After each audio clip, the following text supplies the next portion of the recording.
माननीय सभापति जी, जय भीम। महामहिम राष्ट्रपति जी के अभिभाषण पर धन्यवाद प्रस्ताव पर बोलने को आपने मुझे अवसर दिया, इसके लिए मैं आपका आभारी हूं।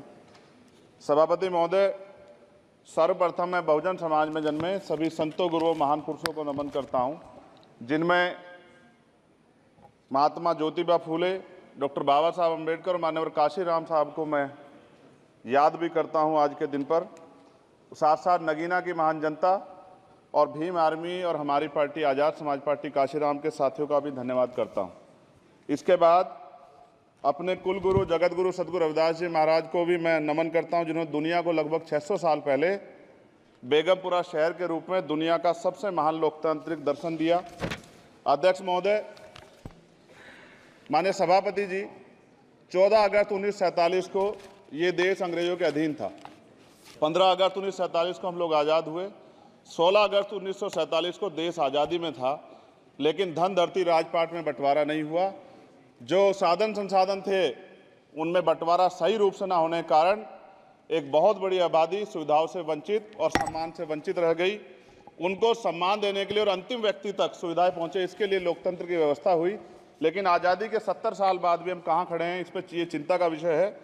मैं मानता हूं कि सामाजिक न्याय तभी होगा माननीय सभापति जी, जब जातीय जनगणना पूरी होगी और जातीय जनगणना कराई जाएगी और साथ साथ संख्या के आधार पर आरक्षण जो है वंचित वर्गों का बढ़ाया जाएगा।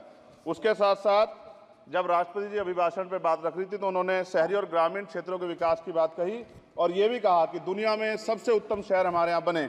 लेकिन माननीय सभापति जी, 70% आबादी तो गांव में निवास करती है, तो गांव की आबादी के बारे में भी सोचना होगा कि उनका जीवन कैसे बदले।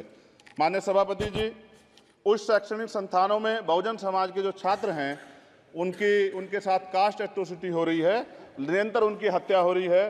साथ साथ जो सरकारी कर्मचारी हैं दफ्तरों में, उनके साथ भी जो SC ST OBC और मुस्लिम और अन्य धार्मिक अल्पसंख्यक उनके साथ भी माननीय सभापति जी जातिगत और धार्मिक जो है शोषण किया जा रहा है।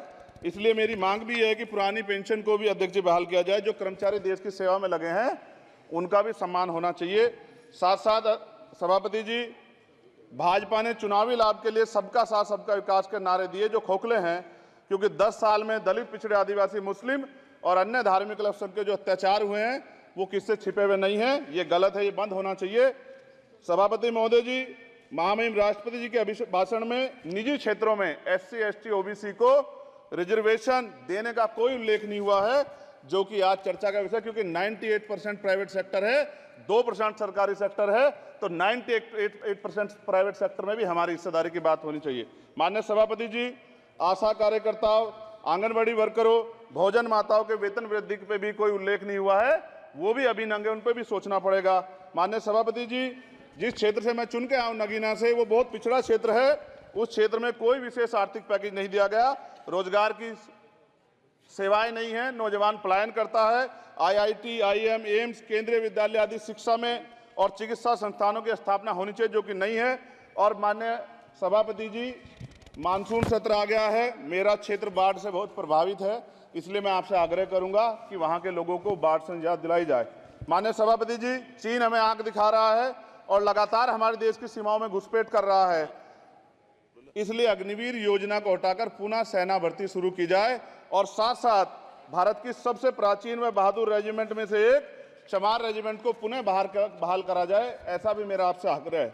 माननीय सभापति जी, पिछले सारे प्रधानमंत्रियों ने मिलकर जितना कर्ज लिया है उससे दुगना कर्ज हमारे वर्तमान के प्रधानमंत्री जी ने लिया है। किसान अगर अपना कर्ज माफ कराने के लिए जाता है तो लाठी झेलनी पड़ती है, जबकि सरकार ने धन्ना सेठों का 15 लाख करोड़ रुपया माफ किया है। इस ओर हमें ध्यान देना पड़ेगा, हमारी आने वाली पीढ़ियों को ये कर्ज चुकाना पड़ेगा। माननीय सभापति महोदय जी, किसानों को MSP की लीगल गारंटी तथा किसानों का कर्ज माफ होना चाहिए। साथ साथ 2 अप्रैल 2018 को SC ST के बच्चों पे बहुत बड़े पैमाने पे मुकदमे लगे थे, वो हमारी लड़ाई सही थी, ये सुप्रीम कोर्ट ने माना और बाद में सरकार ने माना, वो मुकदमे तुरंत वापस होने चाहिए। माननीय सभापति जी, प्रेस जो है उस पर भी शिकंजा कसा जा रहा है। जो पत्रकार सरकार खिलाफ बोलता है नौकरी से हाथ धोना पड़ता है और सोशल मीडिया हमारा हथियार है। उस पर तरह तरह के प्रतिबंध लगाए जा रहे हैं और विरोध करने वालों को सोशल मीडिया हैंडल भी सस्पेंड करा दिए जा रहे हैं। साथ साथ सभापति जी, पेपर लीक और परीक्षाओं के कैंसिल होने से देश के नौजवानों का भविष्य खतरे में है। नीट, यूपी सिपाही भर्ती सभापति जी और 69,000 शिक्षक भर्ती में आरक्षण घोटाला हुआ है, कोई पूछने वाला नहीं, खून के आंसू रो रहे हैं बच्चे, बेरोजगारी का दंश युवा झेल रहे हैं। इसलिए मेरा आग्रह है कि युवाओं के लिए कृपया समाप्त करें चंद्रशेखर। माननीय सभापति जी, मैं पहली बार बोल रहा हूं, आप कहेंगे मैं बैठ जाऊंगा, मैं आपकी बात, मैं संवैधानिक मर्यादा का पालन करूंगा, मगर हम तो माननीय सभापति जी सुन ही रहे हैं। आप बोलिए, 1 मिनट। धन्यवाद। 1 मिनट और बोलिए। अध्यक्ष सभापति जी, नारी सम्मान की बात करने वाली सरकार, हमने मणिपुर देखा सर, हमने पहलवान बेटियों का हर्ष देखा सर, और हमने सर हाथरस की बेटी का हर्ष देखा सर, और हाथरस के परिवार को जो वादा किया था सरकार ने वो भी पूरा नहीं किया। और महिलाओं में भी, स्पेशली दलित, पिछड़े और मुस्लिम वर्ग की, आदिवासी वर्ग की महिलाओं के साथ आज भी एनसीआरबी का डाटा कहता है सर जो जुल्म हो रहा है वो सहनीय नहीं है सर। साथ साथ कोविड में तैरती, हमने कोविड में बहुत सुना सर, कोविड में तैरती लाशें भी गंगा में हमने देखी है सर, और मजदूरों का हाल भी हमने देखा है। सभापति जी, बस सब समाप्त कर रहा हूं। नोटबंदी पे छोटे मजले उद्योग की जो कमर टूटी वो भी हमने देखी है। सभापति जी, शैक्षणिक संस्थानों, विश्वविद्यालयों में, चिकित्सा संस्थानों में ओबीसी एसटी के योग्य अभ्यर्थी को एनएफएस करके जिस तरह निकाला जा रहा है, लेटरल एंट्री करके जिस तरह हमारे रास्ते बंद किए जा रहे, ये भी हम देख रहे हैं सभापति जी। साथ साथ मेरा ये कहना है सर, ये सबका इशू है कि प्राइवेट कर्मचारी सर और सरकारी भी कई जगह पे 8 से ज्यादा घंटों से काम करते हैं और उनको जो सर उचित वेतन भी नहीं मिलता, तो न्यूनतम वेतन 20,000 रुपए तय हो और 24 घंटे की ड्यूटी। उदाहरण के तौर पे यूपी पुलिस सर बहुत पूरा काम करते हैं वो लोग, वो राज्य के विषय हैं। आप सर मैं आपके राज्य सरकार के लिए भी आपके संज्ञान में डाल रहा हूँ विषय सर, पुलिस सब जगह है सर, लेकिन सवाल ये है सर, बहुत पसीना बातें हैं, 8 घंटे की ड्यूटी और वेतन विसंगति, बॉर्डर स्कीम से उनको जो बाहर किया जाए। माननीय सभापति जी, 1 मिनट चाहिए सभापति जी। राष्ट्रपति जी ने धर्म के बारे में बात की थी, राम मंदिर से पहले हमारे गुरुघर तुगलकाबाद का फैसला आया था राष्ट्रपति जी, वो सभापति जी अभी तक दिल्ली में स्थित सदगुरु रविदास जी महाराज का गुरुघर नहीं बना। साथ साथ सभापति जी, अपनी बात को खत्म करते हुए मैं आपसे कहना चाहता हूं कि जितना देश दूसरों का है सर, इतना हमारा भी है। हम मरने के लिए पैदा नहीं हुए, जो चाहता है हमारी हत्या कर देता है। मूछे रखने पे, घोड़ी पे बैठने पे, मटकी छूने पे हमारी हत्या हो रही है। क्या बदला है सर 70 साल बाद भी?